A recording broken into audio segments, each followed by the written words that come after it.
Здравейте, приятели! Вие сте с канала Практично, с мен Николай Божинов. Сега, това, което ще ви представя, са аератори. Това нещо служи за... По принцип се ползва за язовири, езера и такива водоеми.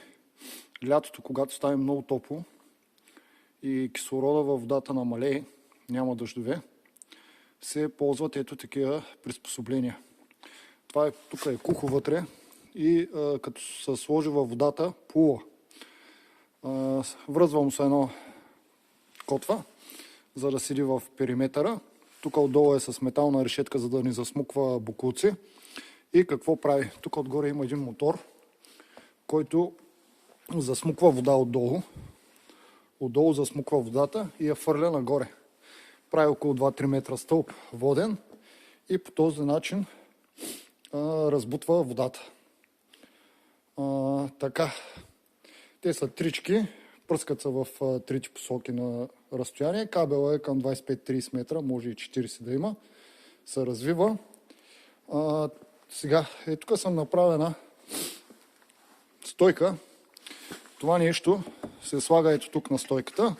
Това нещо се слага в лодката и се върти. Ето така. Като гребете с лодката, това нещо се върти и кабела се развива.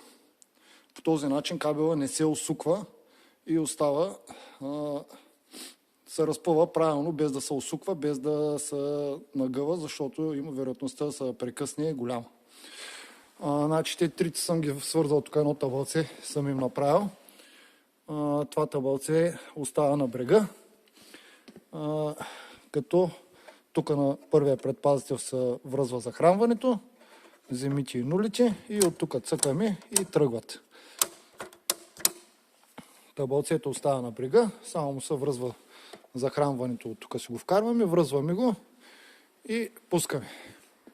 По този начин правим кислород в язовира, защото рибата не издържа на големите горещини лятото. Това е, приятели. Ако ви харесват видеята, както казах, стойката е така се върти и се разбогъва кабела. Ако ви харесват видеята, абонирайте се, споделяйте с повече хора, слагайте лайкчета. Всичко добро, до нови срещи!